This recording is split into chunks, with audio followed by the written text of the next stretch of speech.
Welcome to the Landscaping Growth Script, the authority on building your landscaping business with better leads, higher value clients, and a year-round sales pipeline. Here's your host, landscape industry marketing expert, Katy Doss. Welcome back to the Landscaping Growth Script, where we help landscaping business owners attract better clients and build predictable year-round growth. I'm your host, Katy Doss of Script Marketing, and every week I bring you the strategies, insights, and real-world marketing systems you need to scale your business with intention. Today, gang, we're talking about something that sounds really simple, but most landscaping businesses have never actually done it. And that is defining exactly who you're trying to reach. Not in a vague homeowners in nice neighborhoods kind of way, but very specifically, very precisely, in a way that actually changes how you market, who you attract, and how much easier your sales conversions become. We're talking about ideal client profiles. Now, if you've heard of them before, there's a good chance you may just think they're like demographics, right? Age, income, zip code, maybe whether somebody owns or rents. And yes, of course, those things matter. But if you stop there, you are only telling half the story, because the homeowners who hire you, the ones who hire you happily, who don't haggle on price, who end up referring their neighbors, who come back for the next project, they don't just share a zip code. They share a mindset. They share a set of values and a way of thinking about their home and their time and their money. And when you understand that layer, everything about your marketing gets a little bit sharper. Your messaging starts to hit differently. Your ads start attracting the right people. Your consultations go a little smoother. And the wrong fit leads start filtering themselves out before they ever pick up the phone. So that's what today's episode is all about. We are going to cover what an ideal client profile actually is, why demographics alone aren't enough, how to build one, and, this is the part most people skip, what to actually do with this ideal client profile once it exists. Plus, we've put together a free ideal client profile worksheet on our website to help you build yours from scratch. So it kind of accompanies this episode. Head over to scriptmarketingcode.com/resources to grab that now. All right, let's get into it. Let's start with the basics. What is an ideal client profile and what is it not? So an ideal client profile is a detailed description of the type of client your business is best positioned to serve. Not the client who calls most often, not the client who's easiest to close, the client who is the best fit for the work you do, pays you what you're worth, and has a genuinely good experience, which means they refer others, they leave reviews, and they come back for more. Now, a lot of you out there, a lot of landscaping businesses think they already know who their ideal client is. And a lot of it sounds like this. Our ideal client is a homeowner with a home value of $500,000 to $1 million. They're upper middle income. They're aged 40 to 65 in a great neighborhood. And again, that's a start. But here's the problem with stopping there. Two homeowners can live on the same street, in the same size house, with the same household income, and be completely different clients for your business. One of them thinks about their yard as an extension of how they live, a space for entertaining, a space for relaxing, for the kids, for the dogs, for the long weekend. They've been dreaming about that outdoor kitchen for years. They see their landscape and their outdoor space as an investment in their quality of life. The other homeowner thinks of their yard as something to maintain, something that they just don't want to look embarrassing. They're making calls in the spring because the grass is getting out of hand and the beds look a little rough. Same type of house, same income, same neighborhood, completely different clients. One is going to be thrilled with your proposal. The other is going to push back on every line item. Demographics can only tell you the difference. That's where psychographics come in.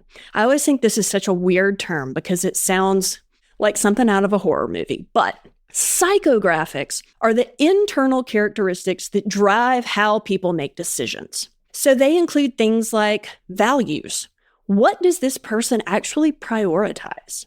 Motivations. What is the reasoning behind updating their outdoor space now? Lifestyle. How do they actually live in and use their outdoor space, or how do they want to?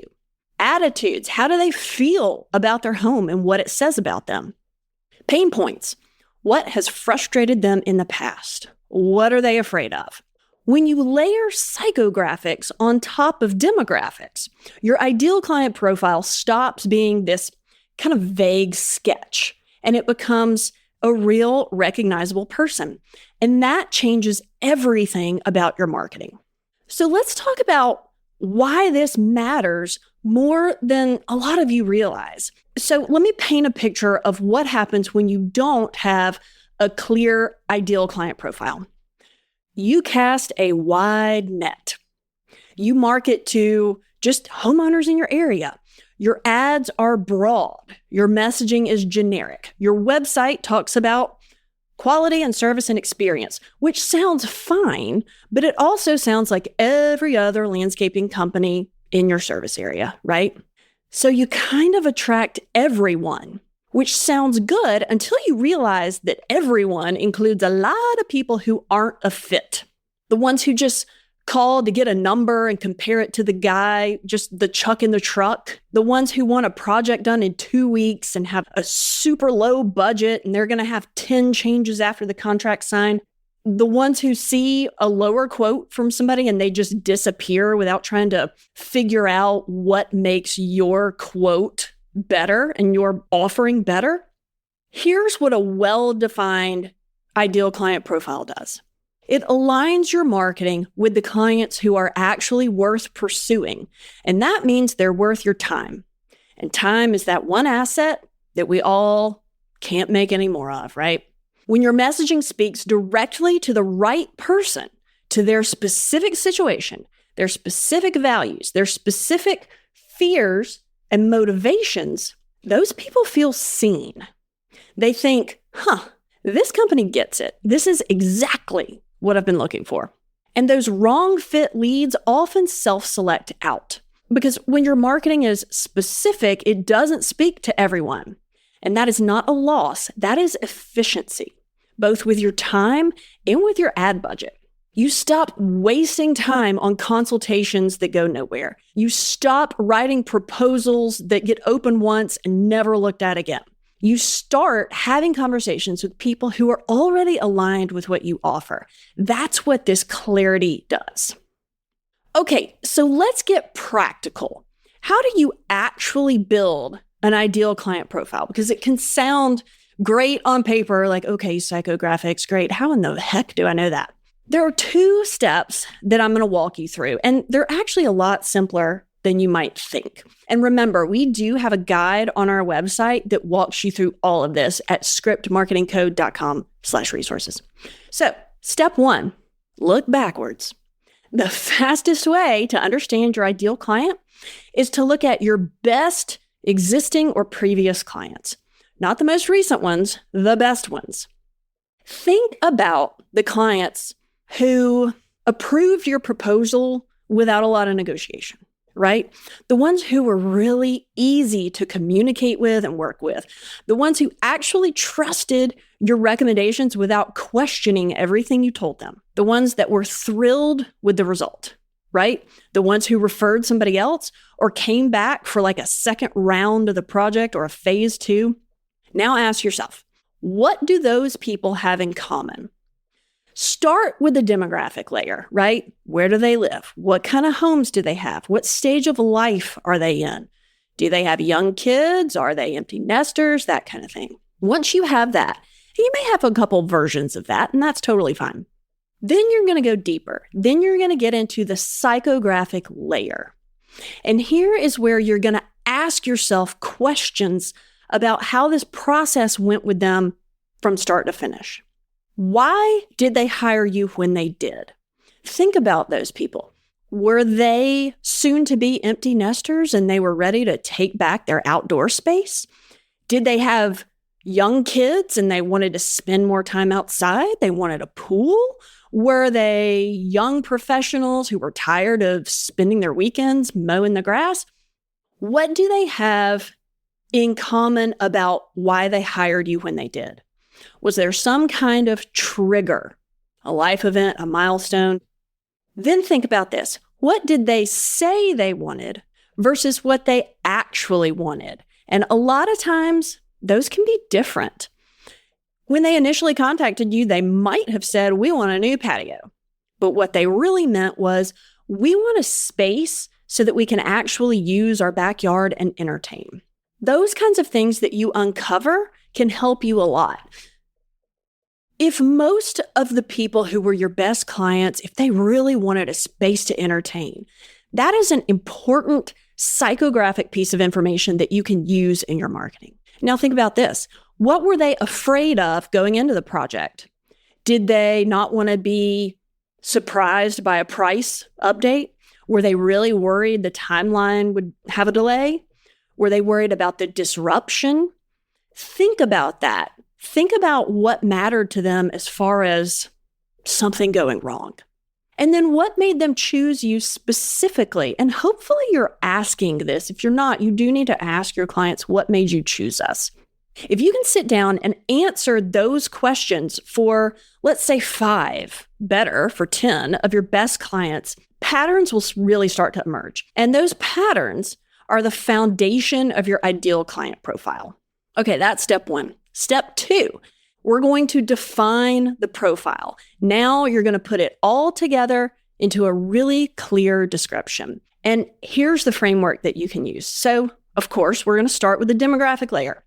We're going to combine all of these ideal clients into one, or all of these great clients into one ideal client.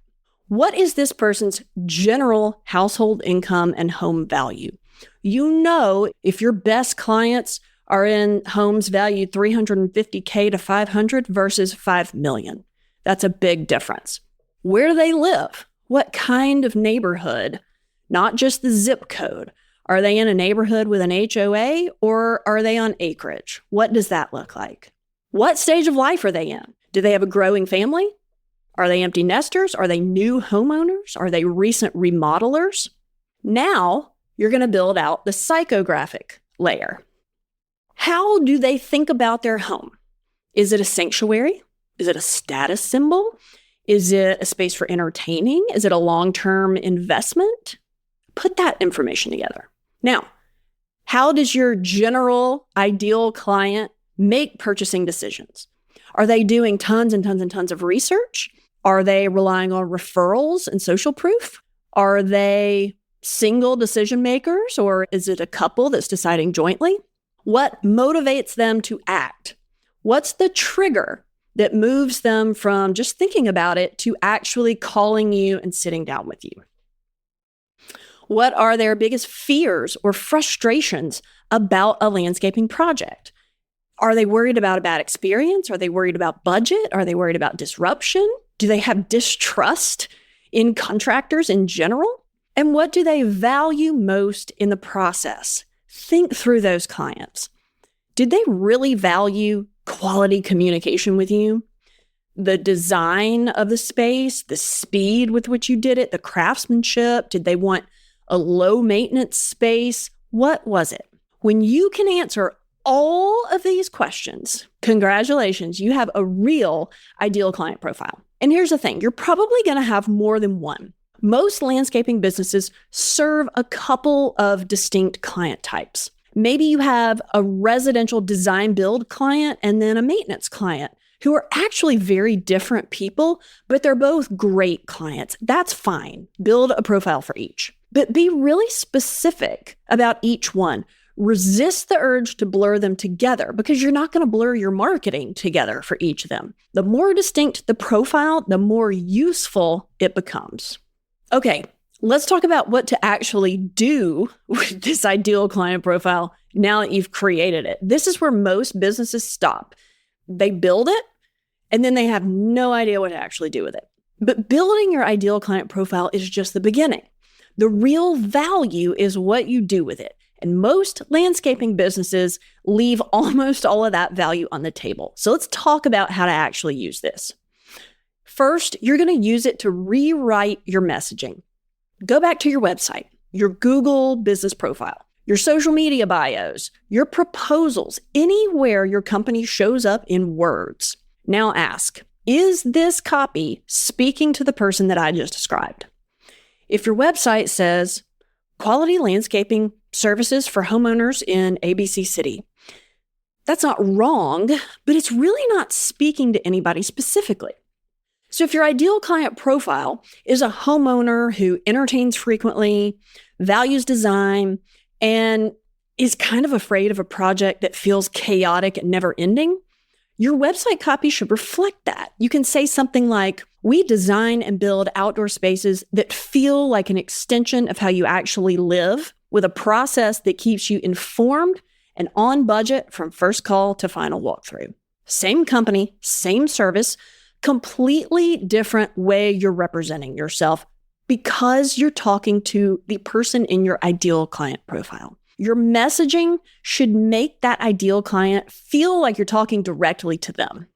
The second way to use your ideal client profile is to use it to guide your ad targeting. So if you are running Meta ads or Google ads, which you all should be, your ideal client profile tells you exactly who to put in front of your creative. The demographics give you the targeting parameters, but those psychographics give you creative direction.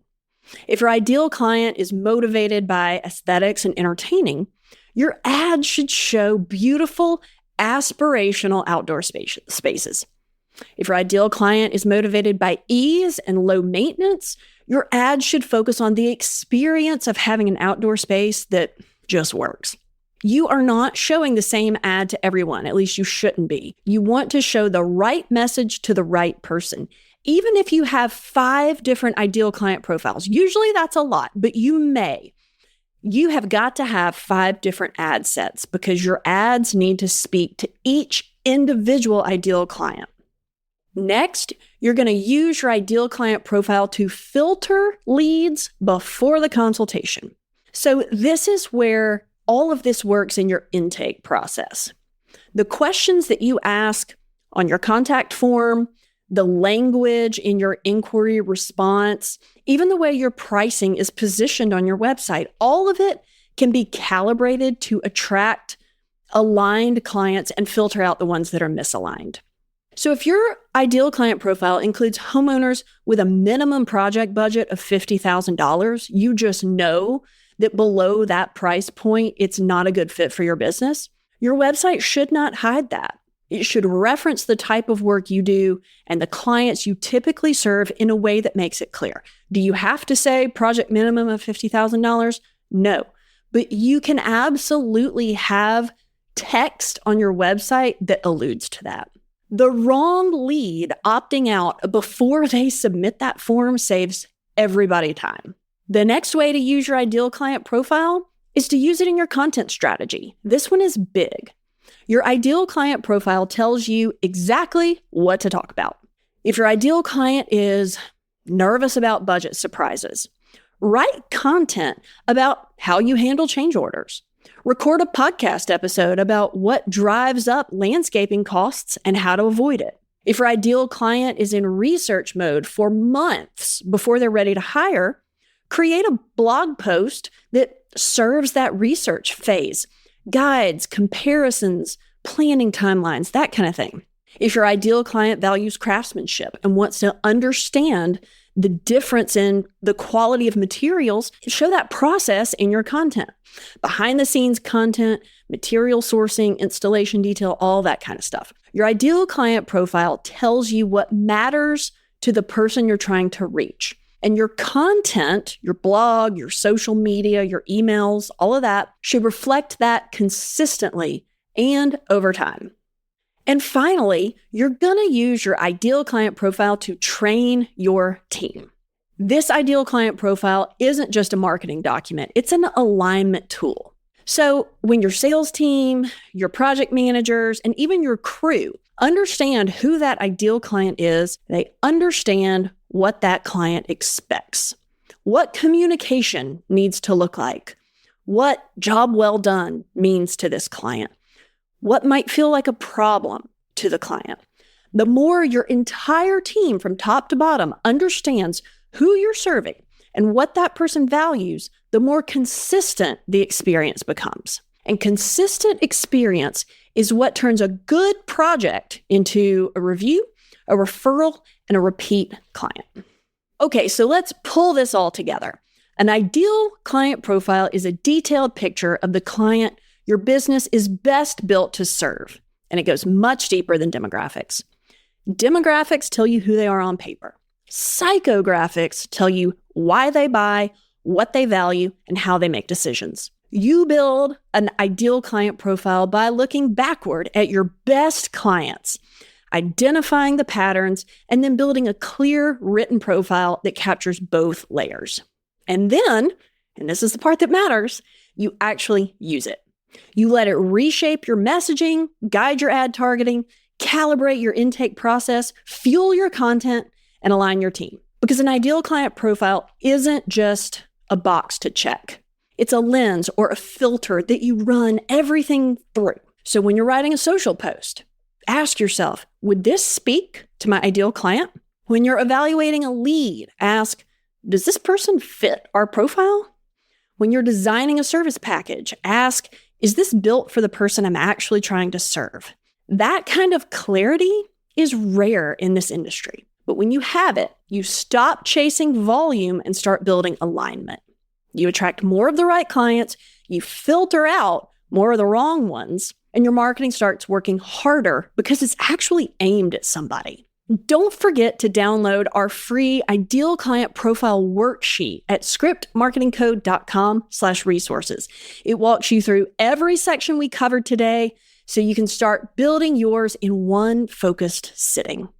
That's a wrap for today. I'm your host, Katy Doss of Script Marketing, where we help landscaping businesses attract better clients and build predictable year-round growth. If you've got questions or ideas for a future episode, we always want to hear those. Email us at info@scriptmarketingcode.com. We'll see you next week for more strategies from the Landscaping Growth Script. You've been listening to the Landscaping Growth Script with Katy Doss. To learn more about building predictable, year-round growth for your landscaping business, visit scriptmarketingco.com.